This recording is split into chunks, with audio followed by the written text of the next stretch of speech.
আসসালামু আলাইকুম, সবাই কেমন আছেন? আজকে আমি যে গল্পটি নিয়ে আলোচনা করব, গল্পটির নাম হচ্ছে অরণক। তো অনেক ভূমিকা আছে, সবকিছু বলতে চাচ্ছি না। আমি মূল গল্পটাকে আলোচনা করছি যেন আহ, সাধারণ যে ধারণা সেটি যেন বোঝা যায়। তো গল্পটির নাম হচ্ছে অরণক এবং অরণক হচ্ছে এই গল্পটির কেন্দ্রীয় চরিত্র। একটা জায়গা থাকে, সেই জায়গাটির নাম কোরামেন্টিয়ান। আর সেই কোরামেন্টিয়ানের যে রাজা, সেই রাজার নাতি বা রাজপরিবারের একজন সদস্য থাকে অরণক। অরণক খুব যুদ্ধে পারদর্শী ছিলেন এবং ছোটবেলা থেকেই তাকে যুদ্ধের প্রশিক্ষণ দেয়া হয়, আগে যেরকম ভাবে দেয়া হতো রাজপরিবারের সন্তানদের। তো একইভাবে অরণকেও যুদ্ধের প্রশিক্ষণ দেয়া হয়। 17 বছর বয়সে অরণক খুব ভালো একজন যোদ্ধা হয়ে ওঠেন। এখানে অরণকর খুব সুন্দর বর্ণনা দেয়া আছে। অরণক ছিলেন খুবই শক্তিশালী, দেখতে খুব সুন্দর, স্মার্ট। অরণক একজন নায়ক হিসেবে এই গল্পের মধ্যে অরণকে যেভাবে সাজানো দরকার, আফরা বেন একজন মহিলা কবি, তিনি অরণকে ঠিক সেভাবেই বর্ণনা করেছেন। তো অরণক কোনো এক যুদ্ধে যখন অরণক যায়, তো সেই যুদ্ধে অরণকের উপর হামলা করতে আসে বা অরণকর দিকে একটা তীর ছুটে আসে। অরণকর দেশের যে জেনারেল, সেই জেনারেল এটা দেখতে পায় এবং কম বয়সী বা 17 বছরের বয়স্ক অরণককে বাঁচানোর জন্য তিনি তার নিজের জীবন দিয়ে দেয়। মানে এক কথায় বলতে গেলে তীরের মুখে তিনি দাঁড়িয়ে যান এবং অরণক বেঁচে যায়। তো সেই যুদ্ধে অরণক জয়লাভ করে এবং অরণক যখন দেশে ফিরে আসে, তখন তিনি এটা নিয়ে খুব চিন্তিত হয়ে পড়েন যে আমাকে বাঁচানোর জন্য জেনারেল নিজে মারা গেলেন। তো জেনারেলের পরিবারকে অবশ্যই আমার দেখতে যাওয়া উচিত। তো তিনি জানতে পারলেন যে জেনারেলের পরিবারে জেনারেলের একটি মেয়ে আছে। তো সেই মেয়ের নাম হচ্ছে ইমুইন্ডা। অরণক চলে গেল ইমুইন্ডার সাথে দেখা করার জন্য এবং ইমুইন্ডার সাথে দেখা করলো এবং তার বাবার যে এরকম ভাবে আত্মত্যাগ, কিন্তু তবুও তার বাবা বিজয়ী এবং দেশের জন্য প্রাণ ত্যাগ করেছেন, এরকম আরো অনেক কথা তাকে বুঝিয়ে ইমুইন্ডাকে সান্ত্বনা দিল। তো কথার এক পর্যায়ে বা ইমুইন্ডার সাথে এই মেলামেশার পর ইমুইন্ডাকে তার অত্যন্ত ভালো লাগে, কারণ ইমুইন্ডাও ছিল অত্যন্ত বিউটিফুল একজন লেডি। তো ইমুইন্ডাকে তিনি অনেক পছন্দ করেন এবং ইমুইন্ডার প্রেমে পড়ে যান। তিনি ইমুইন্ডাকে তার আহ, ভালোবাসার কথা জানান এবং তাকে বিয়ের প্রস্তাব দেন। ইতোমধ্যে ইমুইন্ডাও কিন্তু অরণককে পছন্দ করতে শুরু করেছেন এবং অরণককে ইমুইন্ডা ভালোবেসে ফেলেছেন। ঠিক একই সময় সে কোরামেন্টিয়ানের রাজা বা অরণকর গ্র্যান্ডফাদার, তো সেই গ্র্যান্ডফাদার, তার বয়স ছিল নিয়ার অ্যাবাউট 100, প্রায় 100 বছরের কাছাকাছি। তার অনেকগুলো ওয়াইফ ছিল। তখন তিনিও ইমুইন্ডা সম্পর্কে জানতে পারেন যে তার জেনারেলের মেয়ে আছে বা জেনারেলের মেয়ে এরকম সুন্দরী, তৎকালীন সময় সে অত্যন্ত সুন্দরী।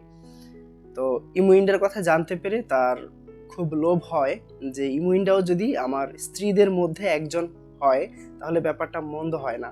ইমুইন্ডা ছিল কুমারী এবং ইমুইন্ডাকে সে বিয়ে করার একটা বাসনা সে মনের মধ্যে রাখে এবং এই বাসনা থেকে বা এই কামনা থেকে সে ইমুইন্ডাকে একটি রাজ ওড়না বা অত্যন্ত কারুকার্য খচিত একটি ওড়না সে উপহার দেয় এবং ইমুইন্ডাকে সে তার নিজের যে রাজপ্রাসাদ, সেই রাজপ্রাসাদে আসার বা থাকার আহ্বান জানায়। তো একজন রাজার আবদার এটা আসলে ফেলার মতো কোনো কিছু না এবং এটা ইমুইন্ডার একটা ডিউটি হয়ে যায় এবং ইমুইন্ডা এসে রাজপ্রাসাদে থাকতে শুরু করে। কিন্তু এটা আসলে রাজার যে জোরাজুরি বা রাজার হুকুম, সেই হুকুম পালনের জন্যই শুধুমাত্র। এবং রাজার বয়স যেহেতু প্রায় 100-র কাছাকাছি, তো তাকে বোঝানো হয় যে আসলে রাজা তাকে কিছুই করতে পারবে না, তার কোনো ক্ষতি করতে পারবে না। এইদিকে অরণক এটা শুনে অরণক অনেক বিভ্রান্ত হয়ে যায় যে আমি যাকে পছন্দ করি, আমার গ্র্যান্ডফাদার তাকে বিয়ে করতে চাচ্ছে।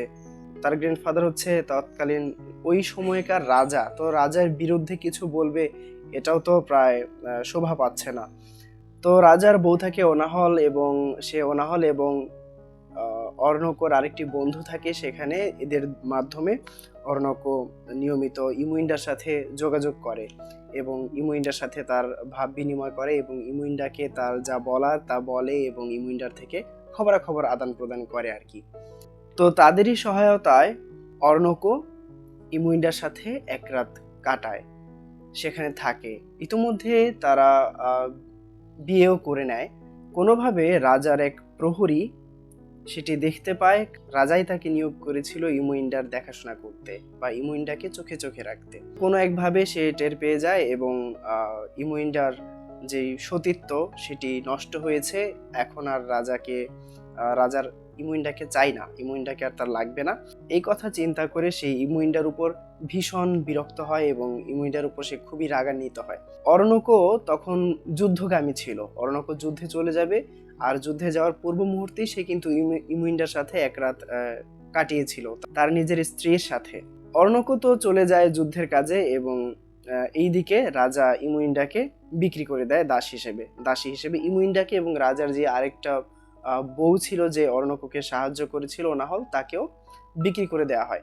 তো একই সাথে দুইজনকে দাস হিসেবে বিক্রি করে দেওয়া হয়। এখন বিক্রি করার পর রাজার মনে একটু ভয় কাজ করে যে আমি ইমুইন্ডাকে বিক্রি করে দিলাম, যদি এটা অরোনোকো জানতে পারে তাহলে এটা ভালো হবে না এবং সে আমার উপর প্রতিশোধ নিতে পারে কোনোভাবে।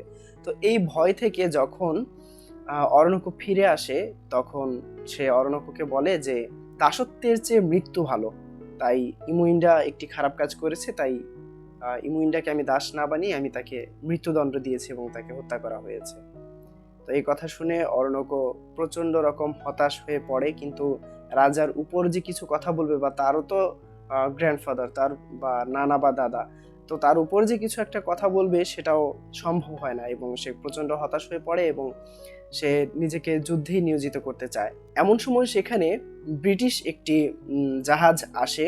সে ব্রিটিশ ক্যাপ্টেনের জাহাজে তারা অরোনোকো সহ কয়েকজন যোদ্ধা অতিথি হিসেবে নিমন্ত্রণ পায়। তো তারা যখন সেখানে আতিথেয়তা গ্রহণ করতে যায় তখন তাদেরকে মদ পান করানো হয় এবং তখন তাদেরকে উল্টাপাল্টা জিনিস খাইয়ে মদ টদ পান করিয়ে তাদের শরীরে শিকল পরানো হয় এবং তাদেরকেও সেই ইংলিশ ক্যাপ্টেন তাদেরকে দাস হিসেবে বিক্রি করে দেয় অন্য একটা জায়গায় নিয়ে।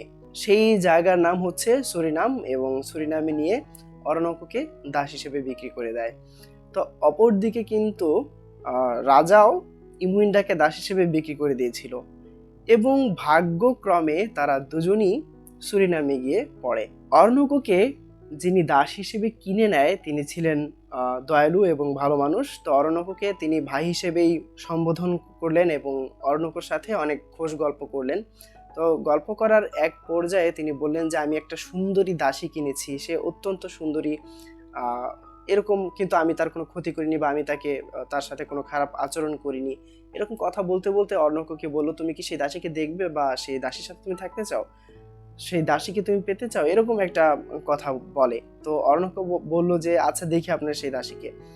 তো সেই দাসীকে সে দেখার পর সে দেখলো যে এটা তো তার স্ত্রী ইমুইন্ডা। সেখানে সুরিনামে দাসী হিসেবে বিক্রি হওয়ার পর কিন্তু তাদের নাম পরিবর্তন হয়ে যায়। অরোনোকোকে যিনি কিনে রেখেছিলেন তার সেই মালিক অরোনোকোর নাম দেন সিজার, কারণ অরোনোকো খুব সুঠাম দেহের অধিকারী ছিলেন এবং খুব সুন্দর ছিলেন, তাই তিনি অরোনোকোকে সিজার বলে ডাকলেন। ইমুইন্ডার নাম হয়ে যায় ক্লিমিনি। আর তাদের যে মালিক বা তাদেরকে যে কীর্তদাস হিসেবে কিনে নিয়েছে তার নাম থাকে ট্রিফ্রে। তো সেই ট্রিফ্রে অরোনোকোকে সিজার এবং ইমুইন্ডাকে ক্লিমিনি বলে ডাকে। তো তাদের নামটাও পরিবর্তন হয়ে যায়। তো তারা দাসীরা প্রায় একত্রেই থাকে এবং অরোনোকো ইমুইন্ডাও সেখানে, তারা যেহেতু আগে থেকে স্বামী স্ত্রী, তারা একত্রেই থাকতে শুরু করে। তাদের দিনকাল ভালোই চলছিল। ইতোমধ্যেই ইমুইন্ডা বা ক্লিমিনি প্রেগনেন্ট হয়ে পড়ে, তার গর্ভে অরোনোকোর সন্তান চলে আসে। তো এই অবস্থায় অরোনোকো খুবই চিন্তিত হয়ে পড়ে এবং সে তার যেই মালিক সে মালিককে বলে যে আসলে আপনি আমাদের দেশে যেতে দিন, আপনি যদি আমাদেরকে আমাদের দেশে পাঠিয়ে দেন তাহলে এটা আমাদের জন্য খুব ভালো হয়। তো সেখানে কোনো এক নিয়মের ছল চাতুরি দেখিয়ে তো তাদেরকে যেতে দেওয়া হয় না। ইতোমধ্যেই কিন্তু সেখানে দাস বিদ্রোহ হয়। সেই যুদ্ধের মধ্যে অরোনোকো এবং তার বন্ধু তুস্কান নেতৃত্ব দেয় এবং বিশাল বড় এক দাস বিদ্রোহ ঘটে, দাস বিপ্লব ঘটে। দাস বিপ্লব মানে হচ্ছে সমস্ত দাসেরা মিলে তাদের মালিকদের বিরুদ্ধে বিপ্লব বা সংগ্রাম ঘোষণা করে এবং তারা তাদের নিজেকে স্বাধীন ঘোষণা করে। তো সেখানেই যেই ছিল কমান্ডার ছিল বায়াম বা কিং। তো সেই কিং সেই সমস্ত দাসদের বিরুদ্ধে তারা যুদ্ধ করে এবং দাসদেরকে বন্দি করে ফেলে। তো অর্ণকো এবং তার বন্ধুর সাথে যে অন্যান্য দাসেরা ছিল, সেই সমস্ত দাস তারা আত্মসমর্পণ করে। সেই যুদ্ধে কিন্তু ইমুইন্ডা নারী এবং গর্ভবতী নারী হওয়া সত্ত্বেও সে যুদ্ধ করে, প্রচণ্ড রকম যুদ্ধে অংশ নেয়, প্রচণ্ড রকম যুদ্ধ সে করে। তো অর্ণকো, তার বন্ধু এবং ইমুইন্ডা, এই তিনজনকে তারা বন্দি করে। তো বন্দি করে নিয়ে যায় এখান থেকেই। আর অন্যান্য যেই দাসেরা ছিল, সমস্ত দাসেরা আত্মসমর্পণ করে, কারণ তাদেরকে ঘোষণা দেওয়া হয় যে তোমরা যদি আত্মসমর্পণ করো তাহলে তোমাদেরকে ক্ষমা করে দেওয়া হবে। অন্যরা আত্মসমর্পণ করে, আর অর্ণকো, তার বন্ধু এবং ইমুইন্ডা পালিয়ে যায়। ইমুইন্ডা এরা যখন পালিয়ে যায় তখন এরা বুঝতে পারে যে তাদের উপরে একটা অনেক বড় যে বিপদ সেটা আসতে চলেছে, কারণ তাদেরকে খুঁজে বের করতে পারলেই তাদের সাথে ভীষণ খারাপ কিছু করা হবে। তো অরণ্য প্রচণ্ড রকম হতাশ হয়ে পড়ে এবং ভেঙে পড়ে। এখন সে ইমুইন্ডাকে প্রস্তাব করে যে আসলে আমি যদি তাদের বিরুদ্ধে কিছু করতে যাই, বা আমি যদি তাদের বিরুদ্ধে সংগ্রাম করি বা মারামারি বা যুদ্ধে লিপ্ত হই, তখন তুমি তো অরক্ষিত হয়ে পড়বে। মানে ইমুইন্ডা তো তখন, ইমুইন্ডাকে দেখভাল করার তো কেউ থাকবে না। তো ইমুইন্ডাকে সে মারা যেতে অফার করে, যে তুমি যদি মারা যাও মানে আমাদের তো হচ্ছে আর বেঁচে থাকার কোনো আশা নাই। তো আর এইদিকে দাসত্বের চেয়ে মৃত্যু ভালো, তো আমরা তো সবাই এখন দাস হিসেবে আছি। তো তুমি যদি মরে যাও তাহলে হয়তোবা আমি যে আমার কাজটি সেটি খুব ভালোভাবে করতে পারবো, তাদের উপর আমি প্রতিশোধ নিতে পারবো। তো ইমুইন্ডা হাসি মুখেই অর্ণকের যে কথা সেটি মেনে নেয়, এবং অর্ণকো তাকে ছুরিকাঘাতে অর্ণকো ইমুইন্ডাকে হত্যা করে। সে হত্যাটা খুব ঠান্ডা মাথার হত্যা, এবং তাকে যে ভালোবাসে সে ভালোবাসাতে কিন্তু কোনো কমতি হয় না, কিন্তু তারপরেও নিজেদের সুরক্ষার্থেই এবং এই দাসত্বের থেকে নিজেদেরকে মুক্তি দিতেই এই হত্যাকাণ্ড ঘটানো হয়। এরপর অরণ্যকো সেখানে যাবে তাদের বিরুদ্ধে যুদ্ধ করতে। তো সেই অরণ্যকোকে বন্দি করে ফেলা হয়। ইতোমধ্যে তারা অরণ্যকোকে খুঁজে পেয়ে যায়। তো অরণ্যকোকে যখন খুঁজে পেয়ে যায়, এর মধ্যেই কিন্তু অরণ্যকো তার স্ত্রীকে এভাবে নিজ হাতে হত্যা করার পর মানসিকভাবে খুব ভেঙে পড়েছেন, খুব দুর্বল হয়ে পড়েছেন। তার যেই তেজ, সেই তেজোদ্দীপ্ত তার থাকে না। তো তাকে ধরে বন্দি করে ফেলা হয় অরণ্যকোকে, এবং বায়াম অরণ্যকো অন্য সবাইকে বেত্রাঘাত করতে হুকুম দেয়, এবং অরণ্যকোর জন্য অপেক্ষা করে তখন ভীষণ বিপদ। তো অরণ্যকোকে তারা ধরে উল্টো করে ঝোলায়, এবং ঘোষণা করা হয় যে অরণ্যকোকে কুকুরের মতো মারা হবে। ইতোমধ্যে কিন্তু অরণ্যকোকে যে ধরতে গিয়েছিল অরণ্য তাকেও ছুরিকাঘাত করে, এবং অরণ্যকোকে উল্টা করে বেঁধে ঝোলানো হয়, এবং তার শরীর থেকে তার যে প্রত্যেকটা অঙ্গ প্রত্যঙ্গ কেটে কেটে বিচ্ছিন্ন করা হয়। তো এর মধ্যেও অরণ্যকো একটা সিগারেট বা পাইপ চায় স্মোক করার জন্য।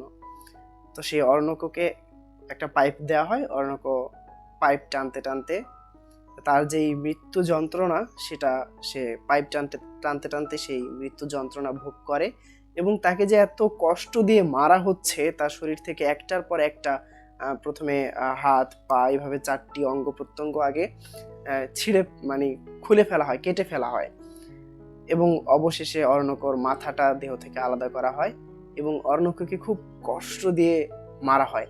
এবং এত যে কষ্ট দিয়ে মারা হচ্ছে, এটা অরণ্যকোর কাছে তেমন কোনো ঘটনা না, কারণ সে যেই সব দিন পার করে এসেছে তার চেয়ে মৃত্যু ভালো, এবং এই পরম যন্ত্রণাটাকে সে চরম আনন্দের মধ্যে দিয়ে নিয়ে নেয়, এবং মৃত্যুটাকে সে উপভোগ করে, এবং অবশেষে অরণ্যকোর জীবনেরও পরিসমাপ্তি ঘটে। আর এই যে সুরিনামের মধ্যে এই যে একটা বীভৎস ঘটনা হলো, এই সুরিনাম তৎকালীন যে ইংল্যান্ড বা ব্রিটিশ তাদের উপনিবেশ থাকে, এই উপনিবেশ বা কলোনিয়ালিজম, এটাই হচ্ছে এই গল্পের একটা অন্যতম দিক। এর মাধ্যমেই আফরা বেনের লেখা এই গল্পটির পরিসমাপ্তি ঘটে। তো আশা করছি সবাই গল্পটি বুঝতে পেরেছেন, কারো আর কোনো সমস্যা থাকবে না, এবং অবশ্যই আমার চ্যানেলটির সাথেই থাকবেন, চ্যানেলটি সাবস্ক্রাইব করবেন। আমি পরবর্তী গল্পগুলো এভাবে গুছিয়ে আপনাদের সামনে উপস্থাপন করার চেষ্টা করব। সবাই ভালো থাকবেন, ততক্ষণ সুস্থ থাকবেন। আল্লাহ হাফেজ সবাইকে।